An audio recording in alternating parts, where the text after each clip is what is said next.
Yakobus pasal yang kelima, mulai ayat yang ke-12.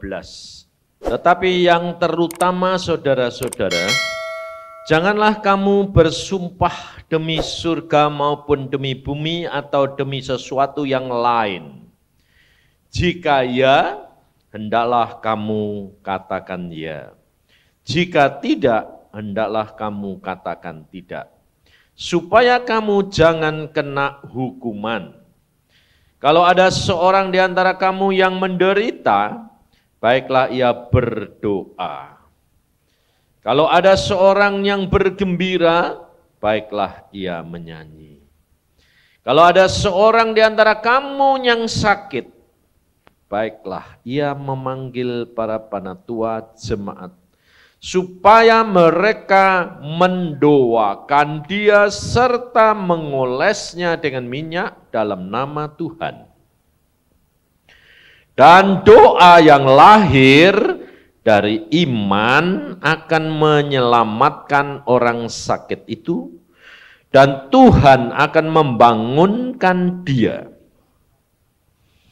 Dan jika ia telah berbuat dosa, maka dosanya itu akan diampuni. Karena itu hendaklah kamu saling mengaku dosamu dan saling mendoakan, supaya kamu sembuh. Doa orang yang benar bila dengan yakin didoakan, sangat besar kuasanya. Elia adalah manusia biasa sama seperti kita. Dan ia telah bersungguh-sungguh berdoa supaya hujan jangan turun dan hujan pun tidak turun di bumi selama 3 tahun dan 6 bulan. Lalu ia berdoa pula dan langit menurunkan hujan dan bumi pun mengeluarkan buahnya. Saudara-saudaraku, jika ada di antara kamu yang menyimpang dari kebenaran dan ada seorang yang membuat dia berbalik, ketahuilah bahwa barang siapa membuat orang berdosa berbalik dari jalannya yang sesat, ia akan menyelamatkan jiwa orang itu dari maut dan menutupi banyak dosa.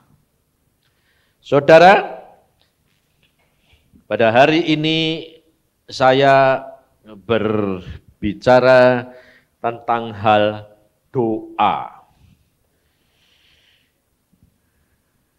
Kita tahu semua saudara, bahwa segala sesuatu ada 2 bagian. Saudara dan saya hidup di dalam dunia, tetapi kita hidup di dalam kerajaan surga. 2 bagian ini tidak dapat dipisahkan karena kita hidup di dunia, tapi kita akan disiapkan untuk hidup di dalam dunia roh surgawi. Dan firman Tuhan berkata, apa yang terikat di dunia akan terikat di surga. Jadi saudara harus tahu, kalau saudara mau masuk surga, saudara harus mulai dari dalam dunia. Jalannya itu harus di sini. Jangan saudara nanti seperti kata-kata daripada orang-orang kaya terutama, ya mau menikmati dunia dulu, nanti kalau mau mati baru mau masuk surga. Nanti kalau sudah tua, diserahkan Tuhan untuk supaya masuk surga. Terlambat, saudara. Kenapa? Karena di surga ini nanti bukan perjalanan yang mulai baru. Di surga hanya meneruskan dan menikmati hasil. Dan bukan mulai lagi baru. Tidak. Semua harus dimulai dari dalam dunia. Maka dari itu saudara, saya ini seorang hamba Tuhan yang tidak mempunyai apa-apa. Kenapa? Saya ini cuma dilihatkan Tuhan, ada seorang hamba Tuhan juga yang dapat penglihatan. Saya ini cuma punya benih. Benih saya itu memang benih yang lain daripada yang lain. Kalau orang lain punya benih cuma kecil, saya itu punya 3 kali lipat gedenya. Jadi benih yang unggul, itu bukan milik saya, diberi dari Tuhan. Dan tugas daripada saya yang diberikan oleh Tuhan, Tuhan mengatakan apa?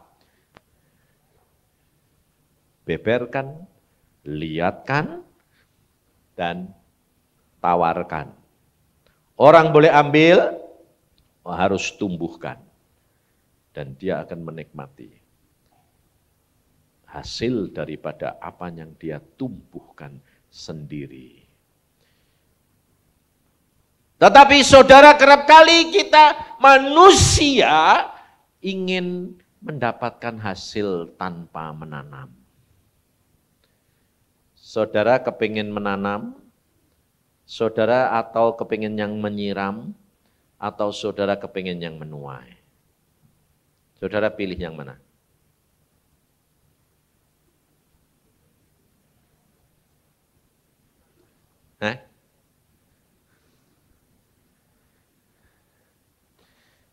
Saya enggak usah kamu bilang gini-gini, jawab dewek-dewek. Pasti saudara milih yang menuai. Betul enggak? Betul enggak? Betul dah? Kenapa?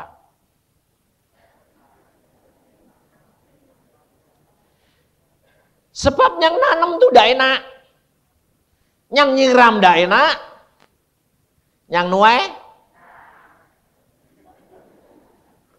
Lah kalau kamu kepingin yang enak tok, justru kamu enggak dapat apa-apa. Kenapa? Karena Tuhan itu mempunyai bagian sendiri-sendiri. Yang tahu watak dan sifatmu siapa? Waduh, kalau ditanya pinter ya.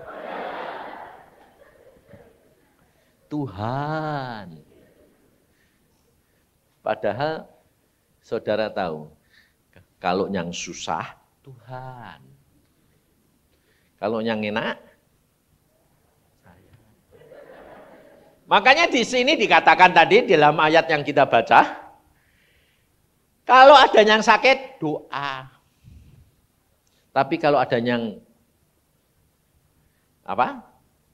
Seneng, ngucap syukur.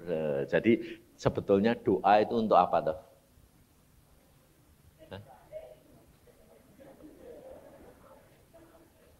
Doa itu nuai atau nanam? Nanam. Doa itu nyiram atau nuai? Nyiram. Jadi kamu kepengennya yang nuai. Tapi ada yang lebih istimewa lagi. Aku kepengen Pak, yang nanam, yang nyiram, yang nuai. Biasanya yang gitu itu siapa? Pendeta.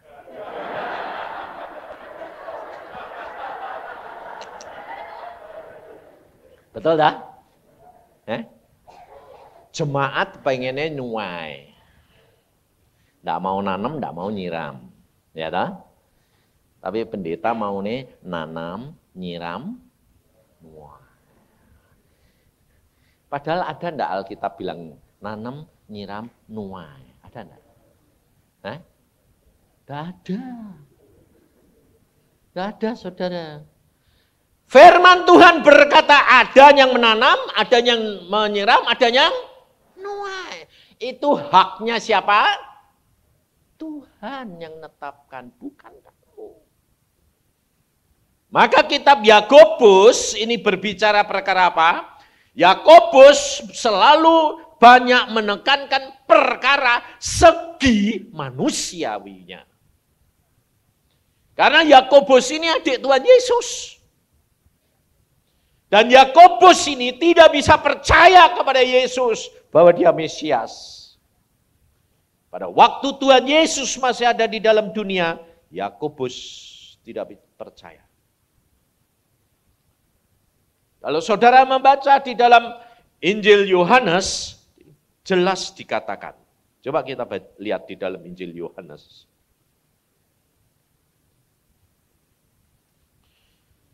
Supaya kita tahu saudara, bahwa di dalam doa ini ada dua segi yang tidak dapat dipisahkan. Yohanes pasal yang ke-7,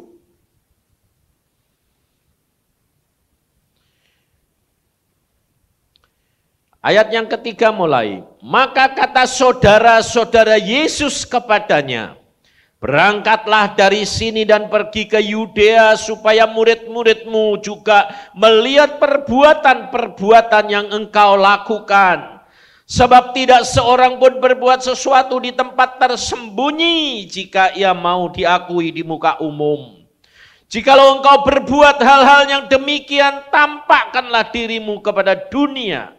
Sebab saudara-saudaranya sendiri pun tidak percaya kepadanya. Tuhan Yesus sendiri pada waktu di dalam dunia, Dia Allah yang maha kuasa, tapi Dia tidak dapat menobatkan saudara-saudaranya.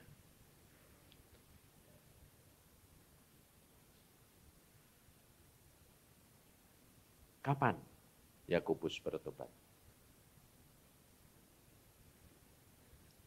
Saudara harus belajar dari apa yang Tuhan Yesus lakukan. Tuhan Yesus selalu berkata apa? Bukan aku, tapi Bapa yang melakukan di dalam aku.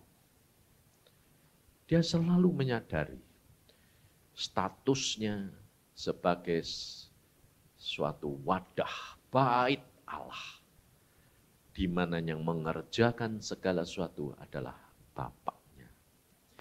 Saudara dan saya harus menyadari bahwa segala sesuatu dilakukan oleh Yesus Tuhan dan Roh Kudus. Maka pada waktu Tuhan Yesus naik ke surga, Tuhan berkata apa? Aku utus Roh Kudus. Dia akan tinggal di dalam kamu. Dia yang akan menuntun kamu dalam seluruh kebenaran. Dia akan memberitahukan kepadamu apa yang akan terjadi. Dia akan mengajar kamu. Dia akan mengingatkan apa yang aku pernah katakan kepadamu. Tuhan sudah menyediakan segala-galanya, saudara. Tapi saudara selalu berpikir masih apa? Susah sekali. Mengapa? Karena daging ini yang kuat luar biasa. Saudara ingin menobatkan seseorang, saudara mengasihi orang itu. Dan kalau dia tidak bertobat, saudara kecewa enggak? Kecewa toh? Kamu sudah berdoa. Aku sudah menginjili. Aku sudah berbuat baik. Aku sudah membantu dia. Enggak bisa bertobat. Karena bukan kamu. Itu bukan karya kita, saudara. Itu karyanya Allah. Tuhan Yesus sendiri, dia dapat membuat mujizat. Dia dapat membangkitkan orang mati. Dia dapat mengerti isi hati manusia. Saudaranya sendiri tidak bertobat. Tapi Tuhan luar biasa. Itu yang saudara dan saya harus belajar. Saya tidak akan dapat diubahkan Tuhan kalau Tuhan tidak berkarya di dalam hidup saya, saudara. Saya orang yang paling jelek. Makanya kalau suatu hari ketemu Tuhan, saudara kalau ketemu Tuhan, saudara kepengen jadi apanya? Pasti saudara kepengen jadi anaknya, betul? Kalau enggak, paling enggak sahabatnya, betul? Kalau saya waktu ketemu saya ya gitu. Waktu anak saya, mantu saya melahirkan, saya dilihatkan Tuhan, dia cucu saya seperti lembu jantan yang gagah, yang rendah hati. Lalu kayak kepengen, waduh dek cucuku lembu, engkongnya apa? Nah, jadi sama dengan saudara tuh.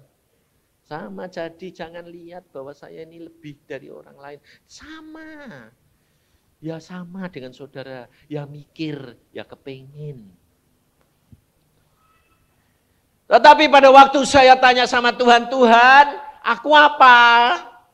Tuhan tuh sampai 2 kali ngomong, kamu. Ya. Kamu. 2 kali loh saudara. Kamu. Iya. Karena apa saudara? Pada waktu dia bilang, kamu, ya, pikiran saya masih gede.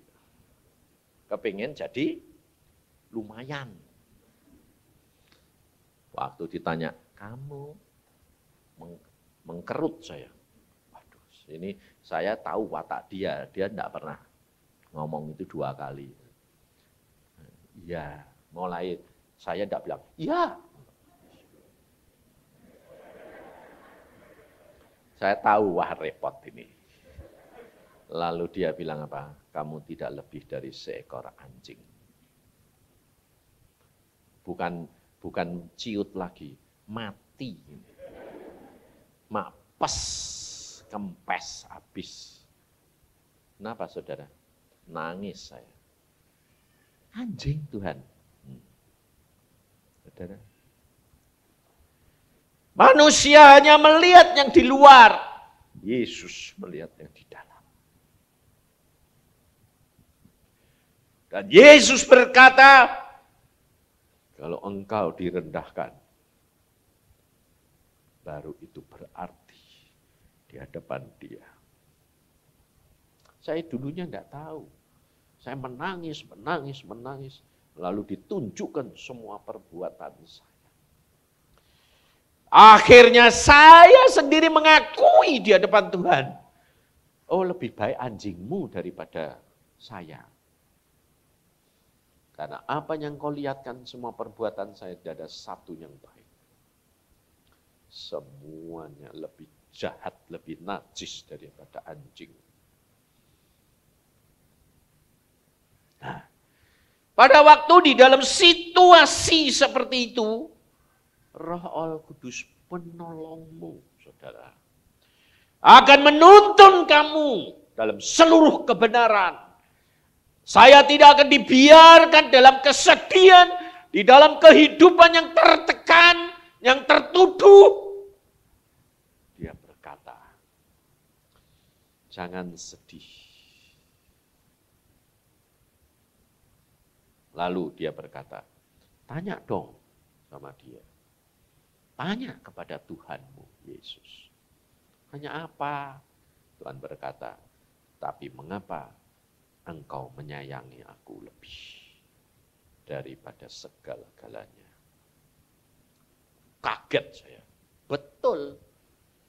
Saya itu disayang Tuhan luar biasa. Nah, lupa saudara.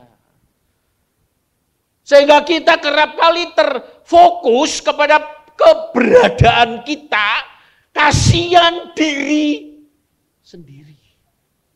Aku kok begini, aku kok begini, aku kok begini. Padahal itu Tuhan berkata, salah satu jerat orang Kristen, hamba-hamba Tuhan adalah kasihan diri sendiri. Dan salah satu bentuk adalah apa? Lain daripada ini tapi serupa adalah apa? Merasa dirinya lebih dari orang lain. Itu salah satu bentuk daripada kasihan diri sendiri. Melihat orang lain, menghakimi orang lain.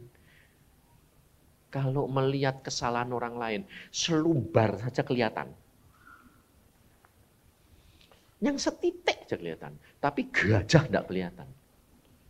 Ini loh saudara, itu salah satu bentuk. Maka pada waktu itu saya tertekan, saya merasakan tidak ada artinya. Lalu apa? Putus asa. Kalau sudah begitu saudara perhatikan, selalu lalu baliknya apa? Menyalahkan Tuhan. Mengapa engkau bentuk aku begitu? Ya toh? Masuk ke dalam dosa yang lebih dalam lagi. Tapi Roh Al Kudus selalu menuntun kita. Tanya, tapi mengapa engkau mengasihi aku? Jangan lupa saudara, akan kasih Dia yang begitu besar. Itu yang utama daripada segala-galanya. Kalau saudara dan saya diselamatkan, kalau doa saudara dan saya didengar, bukan karena kamu benar, bukan karena kamu baik. Karena dikatakan di dalam Alkitab ini, doa orang benar adalah besar khasiatnya, bukan karena engkau benar. Sebetulnya kata-kata itu adalah doa orang yang dibenarkan. Itu besar khasiatnya.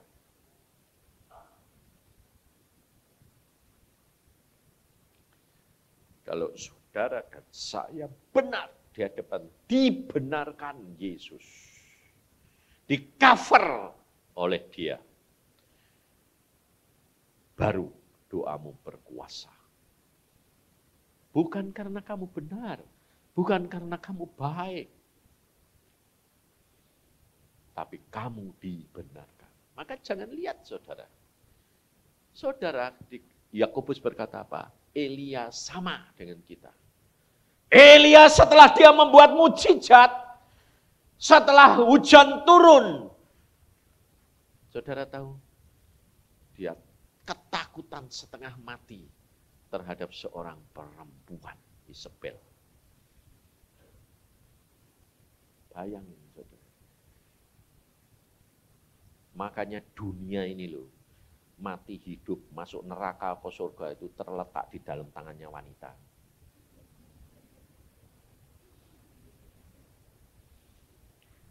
Loh, benar enggak? Saudara tahu, nabi besar kayak Elia takut sama Isabel.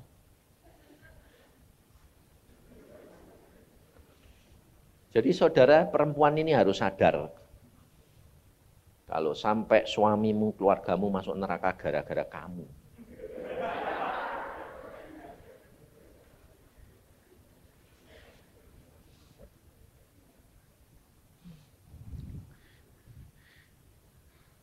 Kalau pendeta sampai kejungkel istrinya yang salah.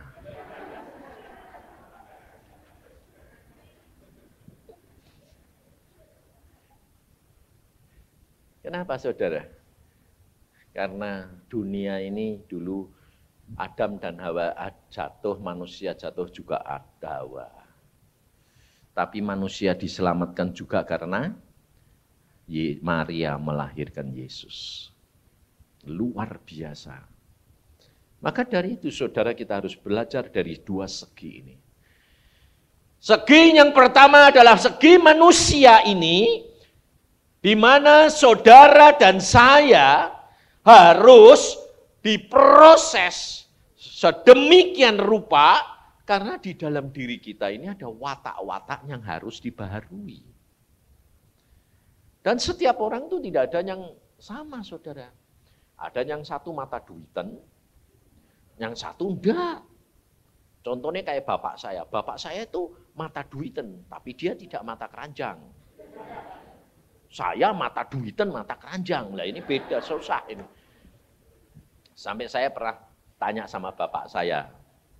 Bapak saya itu kenal baik sama Agung. Dulu Agung itu paling senang deh bapak saya. Karena apa? Watake sama.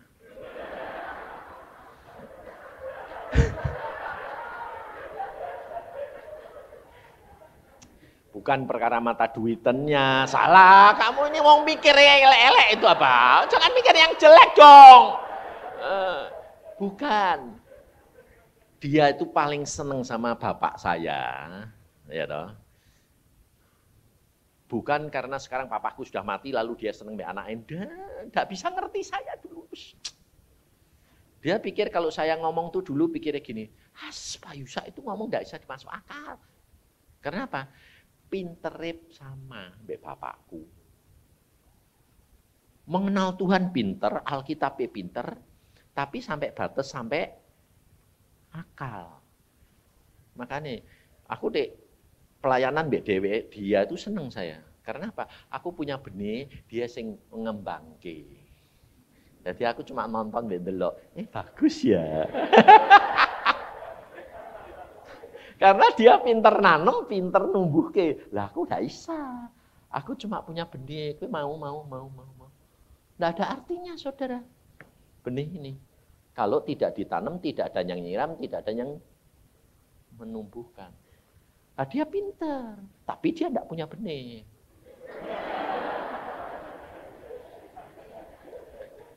Makanya Tina pinter, Tina.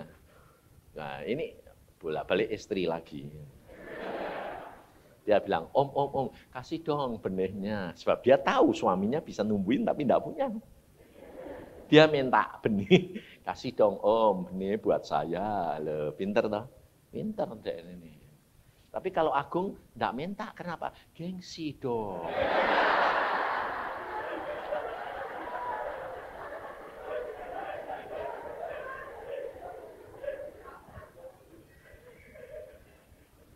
Oh, ini faktanya begitu kok, saudara.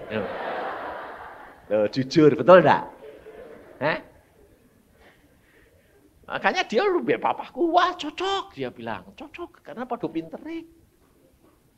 Bapakku dulu ya gitu. Waduh, kalau ngomong sama saya bilang, wis Pak, ngomong mbak papa itu enggak kena. Kenapa? Ya enggak kena. Kamu itu selalu to the point. Enggak buat kasih variasi. Manusia itu butuh warna. Betul? Kalau tidak berwarna, enggak menarik. Nah, memang saya tuh enggak bisa punya warna, saudara. Enggak bisa. Makanya saya pernah ditunjukin hamba-hamba Tuhan itu pakai, saya lihat di Suproni pakai F216. Wah, jas. Waduh Tuhan. Itu super sonic jas. Yeremia, wah ini, waduh hamba-hamba Tuhan gede-gede pakai. Saya pada waktu itu belum lihat Agung. Agungnya masih kecil sih. Jadi belum lihat. Nah, pada waktu itu tahun 80 sih saudara. Nah, terus terang saya lihat, aku bilang, loh Tuhan, semua itu lo lihat pakai kendaraan yang hebat-hebat dong Tuhan. Tapi aku mana? Tuhan tujuin apa saudara? Kendaraanku tidak pesawat, tapi berdiri. Aku bilang, apa itu? Itu apa? Zaman tahun 80 itu, wah, jadi 18 tahun yang lalu, saudara. Itu roket tuh belum terkenal.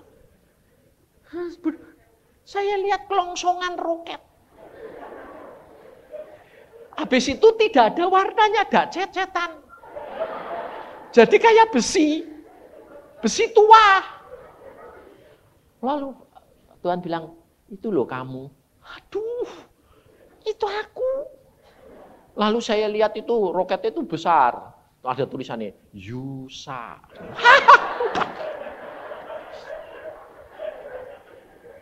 Saudara, lalu ini saya berdiri di sebelahnya Tuhan Yesus sendiri loh. Dalam saat saya berdoa. Saya lutut berdoa, nah, dalam dunia roh ini, jiwa mbak tubuh saya ini, saya ngomong sama Tuhan, berdiri jalan. Saya ditunjukkan semua siapa.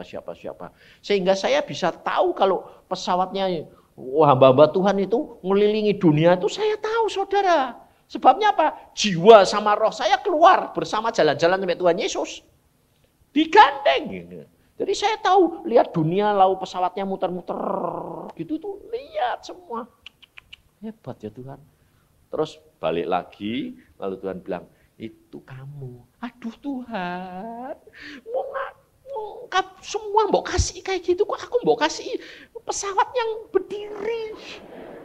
Habis itu saudara belum cukup. Lalu Tuhan berkata, ayo masuk ke dalam pesawat. Lalu dia masuk, yang namanya Yusa itu tadi. Masuk ke dalam, enggak ada mesin.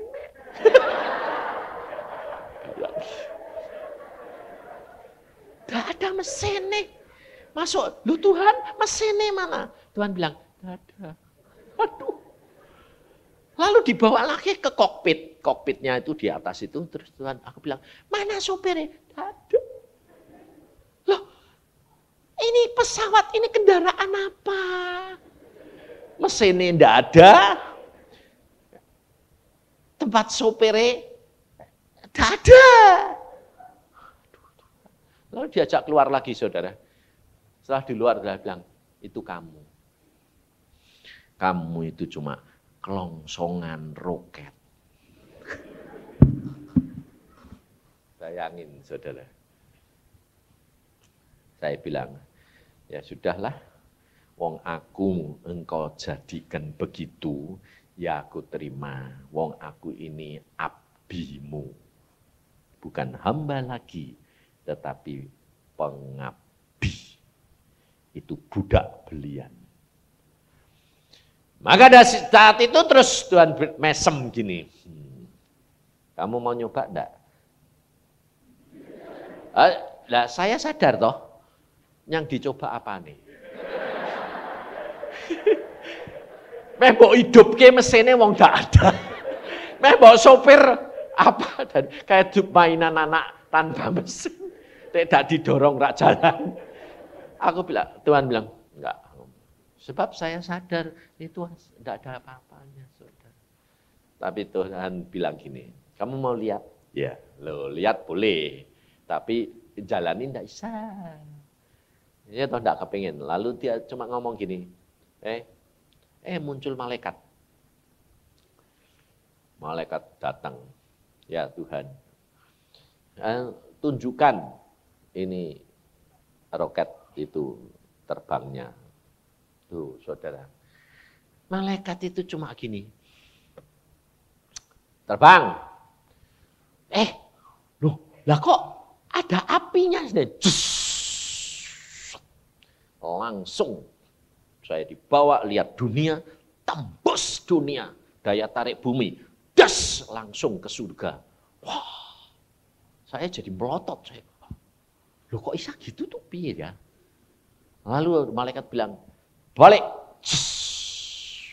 Balik. Lalu Tuhan cerita sama saya, kamu tahu, yang hamba-hambaku yang lain itu, dia putar-putar, dia tidak bisa lepas dari daya tarik bumi. Ikatan dengan dunia ini, dia tidak bisa lepas. Tapi kamu sudah tidak punya mesin, tidak punya kemudi, tidak punya apa-apa. Kamu cuma kelongsongan. Kalau aku berkata terbang, bes langsung kamu keluar dari daya tarik bumi. Dan kalau aku berang turun lagi. Bukan kamu, tapi aku yang melakukan di dalam kamu. Setelah itu baru saya cerah, saudara. Wah lumayan. Loh, saudara, ikut Tuhan, mengalami secara nyata dengan Tuhan, itu luar biasa, saudara. Tetapi saudara, kita harus perhatikan segi manusiawinya dan segi Allahnya. Bagian Allah, saudara, tidak usah kamu kutik-kutik. Karena apa? Allah itu setia. Allah sanggup lakukan segala perkara. Meskipun seolah-olah, seandainya menurut saudara salah sekalipun, Allah sanggup mengubah kutuk menjadi berkat. Betul?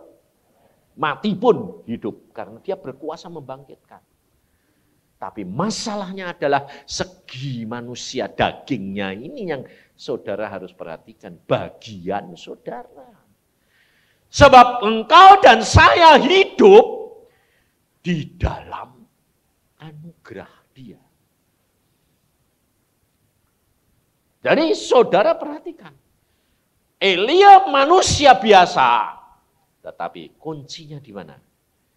Bukan di dalam diri manusia. Kita lihat perkataan daripada doa Elia sendiri di dalam 1 Raja-Raja Fatsal yang 18. 1 Raja-Raja pasal yang 18, ayat yang ke-36 dan 38. Kemudian pada waktu mempersembahkan korban petang, tampillah Nabi Elia dan berkata, perhatikan kata-kata Elia, saudara. Ya Tuhan, Allahnya Abraham, Ishak dan ya Israel, pada hari ini biarlah diketahui orang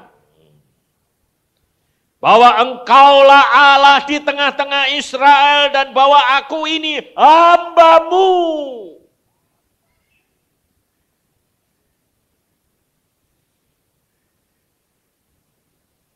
Dan bahwa atas firman-Mu lah aku melakukan segala perkara ini. Perhatikan saudara, aku ini hamba-Mu dan atas firman-Mu lah aku melakukan hal ini.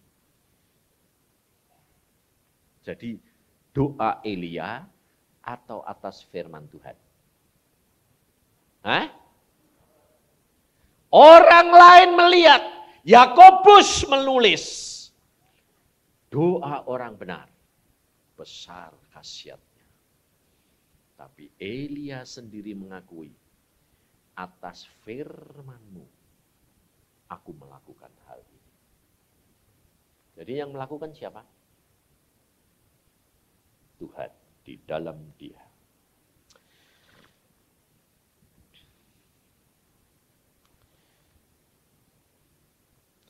Jawablah aku ya Tuhan.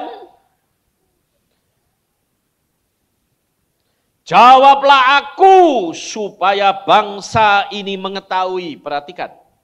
Jawablah aku supaya bangsa ini mengetahui bahwa Engkaulah Allah. Ya Tuhan, dan Engkaulah yang membuat hati mereka tobat kembali. Lalu turunlah api Tuhan menyambar habis korban bakaran kayu api, batu dan tanah itu. Bahkan air yang dalam parit itu pun habis dijilatnya. Baru orang lain itu melihat, saudara. Saudara perhatikan dari segi Allah dan segi manusiawinya. Dan saudara harus menyadari kalau engkau menjadi anak-anak Tuhan, saudara dan saya statusmu sekarang bukan lagi seperti bangsa Israel dan Elia, tapi status saudara dan saya sama dengan Elia pada saat itu. Tapi saudara kerap kali masih menempatkan diri sebagai bangsa Israel yang melihat perbuatan hamba Tuhan yang lain. Hamba Tuhan yang diurapi, hamba Tuhan yang dipakai. Saudara menonton seperti bangsa Israel. Padahal kedudukan saudara dan saya sama. Karena apa? Kalau zaman dulu Roh Kudus hanya ada di dalam diri Elia.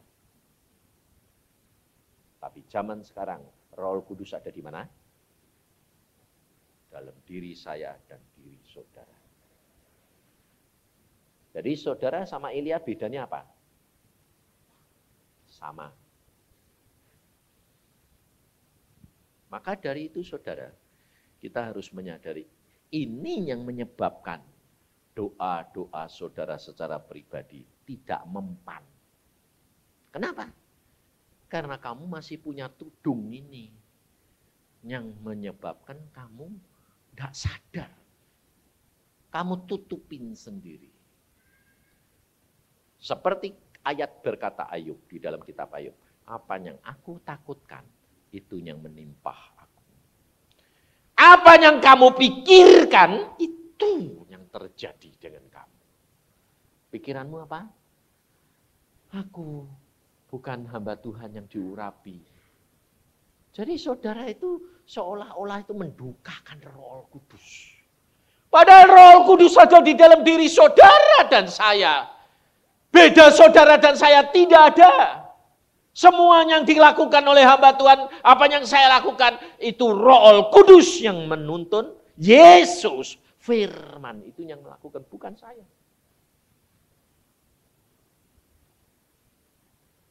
Maka Tuhan berkata, aku sudah kasih benih, berikan kepada mereka. Berikan. Benih firman ini berikan. Supaya ini firman ini unggul. Firman itu sama. Benih itu sama. Tapi perhatikan. Ada logos, ada rema. Yang unggul itu yang mana? Rema. Jadi yang saudara dan saya perlukan apa? Kamu dapat rema, lakukan. Tanam. Orang lain nyiram. Orang lain menumbuhkan. Berbuah. Lebat. Orang lain akan lihat buahnya. Orang lain akan memuliakan Tuhan. Dan mereka akan percaya bahwa Allah ada di tengah-tengah kita. Ini yang dibutuhkan, saudara. Jadi, saudara tidak usah pusing. Makanya saya selalu berkata apa? Relax. Santai. Kenapa? Sama semua. Kamu mau 10 orang, kamu 1000 orang, 2000 orang, kamu 1 orang, Elia. Kalau Tuhan mau pakai Elia, 450 nabi sekalipun, potong kepalanya. Kalah.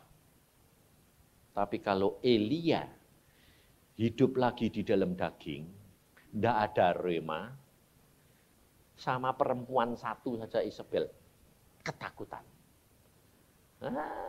Bayangin, makanya itu pendeta boleh dipakai Tuhan luar biasa. Tapi kalau sudah di rumah,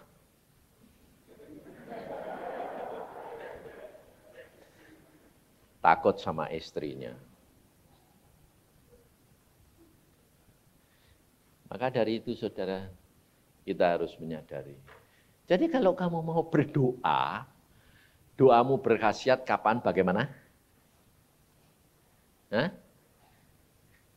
Kayak Elia, menantikan. Makanya kalau orang lain berkata kepada saya begini, saudara. Pak Yusa itu tukang doa ya? Enggak. Pendoa syafaat ya? Enggak. Jadi saya pada waktu disuruh bicara ini, saudara jangan kira saya di rumah sudah, wah bayangin saya punya pengalaman gini-gini. Enggak.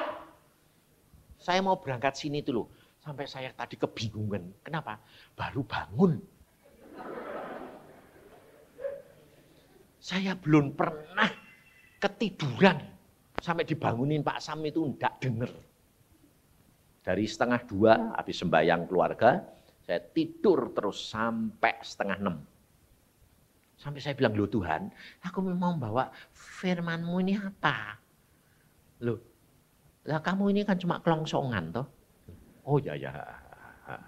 Ya sudah, kamu duduk diem saja, nanti aku yang ngomong, ya sudah. Jadi baru di sini Tuhan ngomong, ini nanti ini. Jadi yang saya sampaikan ini bukan saya. Jadi kalau saudara pulang, bagus ya, aku mesem. Tapi mesem bukan mesem seneng, ngesem guyu awakku dewek. Kowe? Ndak, wong aku ini cuma kelongsongan. Aku tidur bablas terus kok.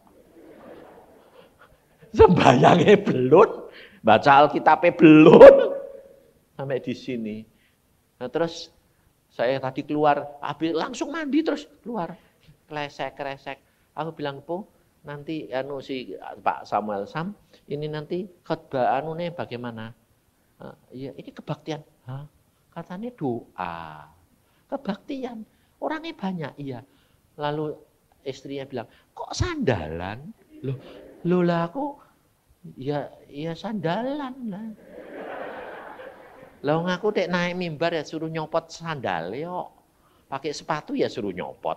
Ambil sandalan apa ya lumayan sandalan baiklah. Jadi saya masuk sini semua kok sepatunan kok srek.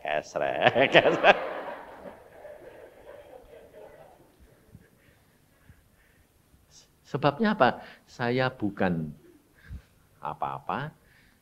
Saya hanya orang yang duduk diam di bawah kaki Tuhan. Kalau dia ngomong, baru saya sampaikan. Kalau dia enggak ngomong, ya saya diem aja. Kelongsongan. Jadi saya tadi ya bilang, engkau enggak ngomong, aku diem. Naik mimbar, berdoa, turun lagi. Jangan dikira saya enggak pernah, saudara. Jadi saya kalau ngomong itu jangan saudara kira enggak pernah. KKR loh. Wah KR, saya sedang sudah menggebu-gebu doanya banyak sekali. Hari pertama KKR naik, wah semangat, pujiannya semangat yang datang banyak. Terus saya baru ngomong 5 menit, Tuhan bilang turun. Hah? Turun, stop, bubarin, suruh pulang. Bayangin saudara. Turun aku. Aku bilang, amin. Turun saya. Pendeta nih, waduh kecewa. Undang Yusa. Kelongsongan ini. Ternyata Tuhan nih bilang turun. Lah roketnya tadi kan jus naik. Aku sekarang bilang turun. Ya turun lagi. Saya turun saudara. Nangis saya. Loh Tuhan, kok kamu buat mainan aku? Loh kue kan cuma kelongsongan, nurut aja. Ya wes. Marah pendetanya saudara. Habis itu saya tidak akan dipanggil lagi. Saya bilang, loh Tuhan tidak dipanggil. Biarin. Yang tidak manggil kan dia. Kamu kan tidak punya jemaat. Tidak punya apa-apa. Ya tidak apa-apa toh. Tidak ada yang mau ya tidak apa-apa. Yang penting kan aku senang sama kamu, kamu senang di aku. Maka dari itu, kalau saudara kenal dan duduk diam di bawah kaki Tuhan, luar biasa. Setiap perkataan yang Tuhan tanamkan, berikan, Tuhan yang akan mengembangkan.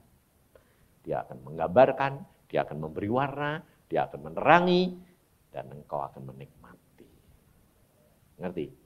Tapi satu perkara, kamu harus tahu bagianmu di mana. Bagianmu apa? Memang diperlukan saudara orang pinter kayak Agung itu, perlu. Sebab Tuhan itu menggunakan semua macam-macam. Ada yang menanam, ada yang nyiram, ada yang nuai. Jadi harus kerjasama. Jangan semua diborong sendiri. Itu nanti jadi sombong. Kita diajar melakukan bagian-bagian kita. Demikian juga saudara. Kalau saudara harus duduk diam. Nanti Tuhan yang ngatur. Tapi kerap kali kita itu tidak menyadari. Kita lebih senang perkara-perkara daging yang kelihatan. Kita lebih senang kalau kita berdoa langsung cespleng terhadap ada hasilnya. Betul lah? Padahal saudara tidak menyadari bahwa apa yang kamu tanam, apa yang kamu siram, apa yang kamu tuai, itu bukan untuk saudara, tapi untuk di sana. Yang engkau lakukan, itu kamu akan buahnya di sana, di surga, bukan di sini. Memang di sini menikmati. Tapi jangan sampai nikmati di sini, tidak dinikmati di sana. Mau nikmati di sana tok, di sini tok, atau dua-dua? Dua-dua. Tidak dua-dua rugi. Makanya aku bilang, orang Kristen itu bodoh. Karena ada nyanyian zaman kuno. Biar di dunia miskin, asal kaya di surga ngawur. Apa yang kamu ikat di dunia, terikat di surga. Kalau di sini kamu miskin, di sana tambah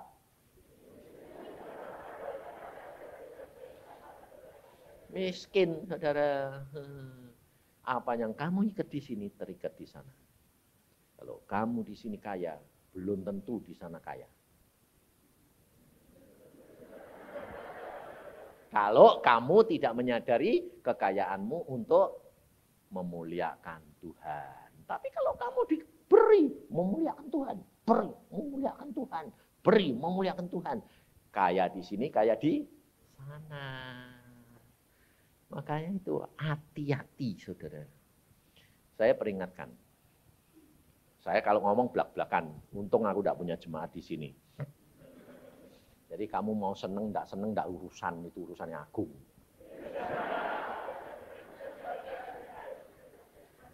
Tapi saya ngomong belak-belakan. Sebab Tuhan tadi ngomong di sana. Ini sampai jam berapa toh? Terus kamu yang bilang terus. Nanti yang ada urusan yang lain itu enggak beres-beres itu nanti. Oke, kita lihat. Perhatikan saudara, apa yang Tuhan pesan sama saya. Di dalam 1 Raja-Raja 13. Saya enggak mau menyampaikan ini besok, karena besok urusan besok. Hari ini. Kalau nanti tidak sampaikan nanti hilang. Sayang. 1 Raja-Raja pasal yang ke-13. Ayat yang ke-11. Ini perhatikan. Ini penting sekali, terutama untuk jemaat dan pendeta. Di Betel, diam seorang nabi tua. Anak-anaknya datang menceritakan kepadanya segala perbuatan yang dilakukan abdi Allah pada hari itu di Betel. Mereka menceritakan juga kepada ayah mereka perkataan yang dikatakannya kepada raja. Kemudian ayah mereka bertanya, dari jalan manakah ia pergi?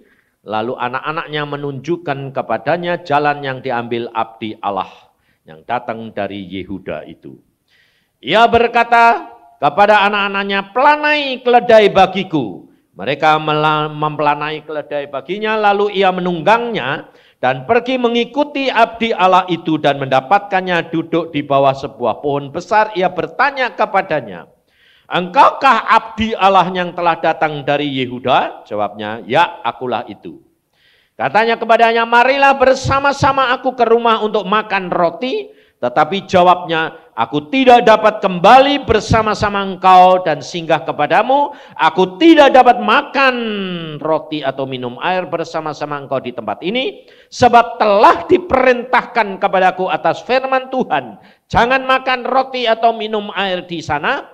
Jangan berjalan pulang kembali melalui jalan yang telah kau ambil itu. Lalu jawabnya kepadanya, aku pun seorang nabi juga seperti engkau. Dan atas perintah Tuhan seorang malaikat telah berkata kepadaku, bawa dia pulang bersama-sama engkau ke rumahmu, supaya ia makan roti dan minum air. Tetapi ia berbohong kepadanya. Kemudian orang itu kembali bersama-sama dia lalu makan roti dan minum air di rumahnya. Sedang mereka duduk menghadapi meja, datanglah firman Tuhan kepada nabi yang telah membawa dia pulang. Ia berseru kepada abdi Allah yang telah datang dari Yehuda. Beginilah firman Tuhan, karena engkau telah memberontak terhadap titah Tuhan dan tidak berpegang pada segala perintah yang diperintahkan kepadamu oleh Tuhan Allahmu, tetapi kembali dan makan roti dan minum air di tempat ini, walaupun ia telah berfirman kepadamu, jangan makan roti atau minum air, maka mayatmu tidak akan masuk ke dalam kubur nenek moyangmu. Perhatikan saudara. Nabi tua, nabi muda. Nabi muda, dia dipakai Tuhan luar biasa. Bernubuat terhadap Mezbah. Raja Yerobiam merintahkan nangkap, tangannya kaku. Langsung terjadi semua, instan. Semua rakyat raja bertobat, sadar bahwa ini utusan Tuhan. Mau diberi hadiah, mau diberi makan roti minum, tidak mau. Sebab firman Tuhan berkata, jangan makan minum. Tetapi karena nabi tua yang ngomong, dia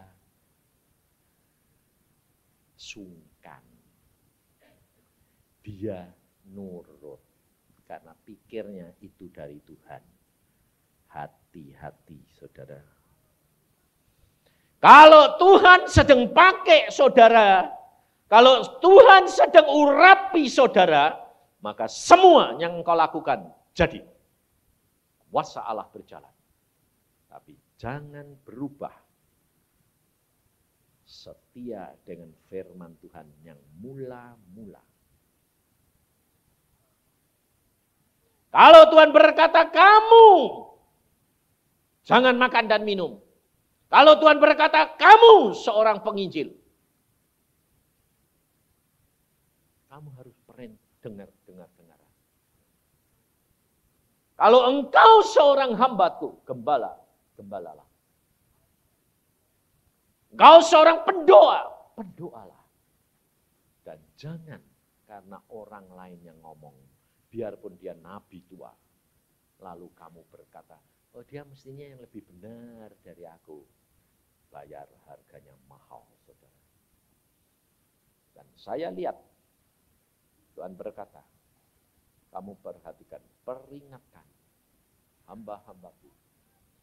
Bahwa apa yang orang lain, hamba-hamba Tuhan besar, nabi-nabi dunia ini sekalipun berbicara kepadamu apa? Hati-hati. Sebab Tuhan mau beracara langsung kepada tiap-tiap pribadi. Waktunya akhir zaman. Tuhan akan membangkitkan generasi ini. Semua anak Tuhan jadi nabi. Tapi perhatikan segi Allahnya. Harus kamu perhatikan seperti Elia. Jangan segi manusianya yang tumbuh. Makanya perlu proses, saudara. Penyangkalan diri, penyalipan diri, ini selalu harus, pengikisan watak ini harus terjadi terus-menerus. Jangan berkata, kalau ada orang bilang, wah kamu sedang dipakai Tuhan, kamu sedang diurapi Tuhan, hati-hati.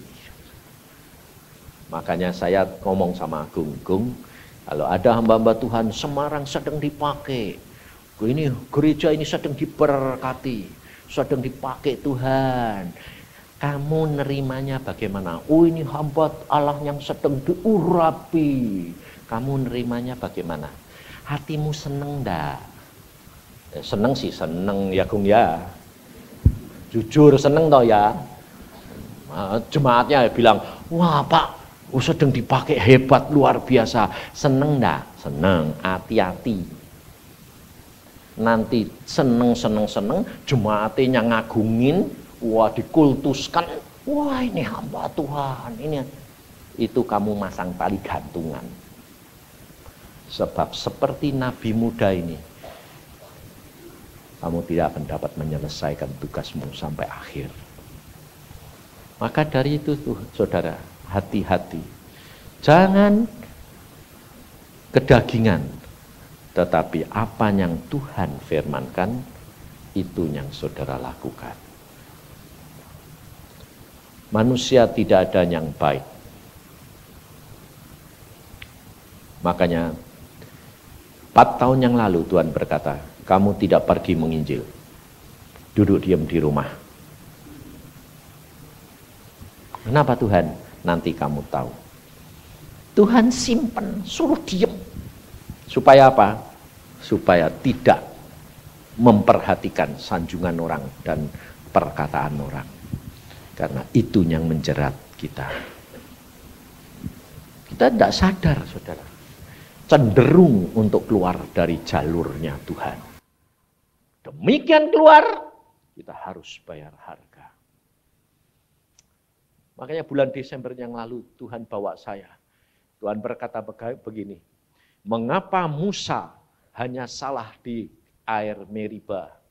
Dia tidak boleh masuk tanah Kanaan. Mengapa anak Harun hanya mempersembahkan api yang asing mati di tempat? Karena aku karib terhadap hamba-hambaku dan aku akan menunjukkan kekudusanku. Jangan melanggar kekudusan Tuhan. Akibatnya berat. Maka dari itu saudara, kau harus mendoakan, saling mendoakan. Tapi jangan mengultuskan. Karena itu jerat. Supaya saudara kita sampai semuanya. Karena Tuhan sudah berkata, kamu dipilih dan kamu dipanggil, kamu dipilih. Tapi perhatikan, kamu belum ditetapkan. Yudas dipanggil, Yudas dipilih. Tapi Yudas gagal untuk ditetapkan. Dan Yudas terhilang. Petrus berhasil. Biarpun di tengah jalan dia mengkhianati, dia menyangkal Yesus. Tapi dia berhasil menyelesaikan. Itu proses, saudara. Keakuan kita harus benar-benar dilenyapkan. Amin. Mari kita berdoa.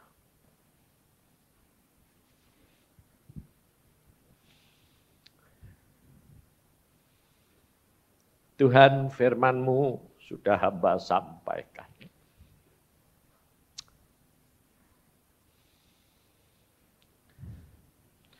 Hamba-Mu hanya menyampaikan apa yang Kau mau, Tuhan.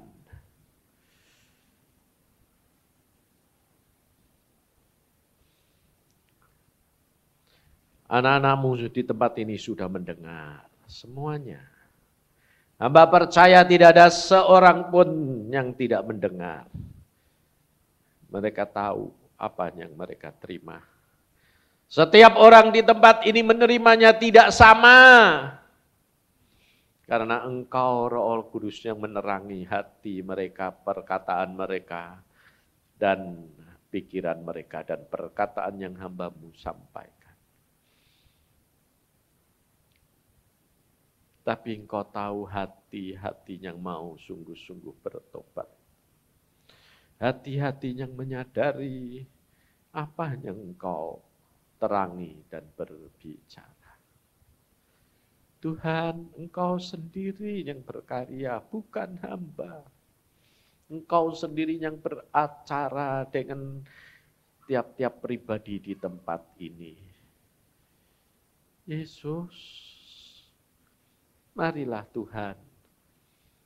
Mari Tuhan Roh Kudus, Engkau yang berbicara, yang Engkau mengarahkan anak-anak-Mu untuk berdoa.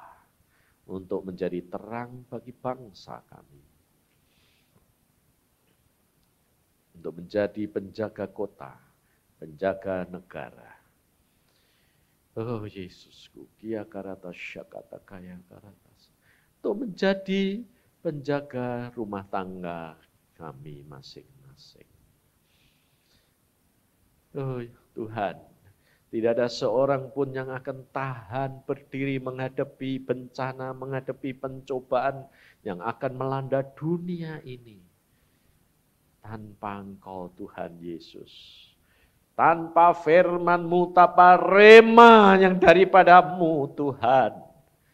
Kami tidak mampu untuk mengatasinya.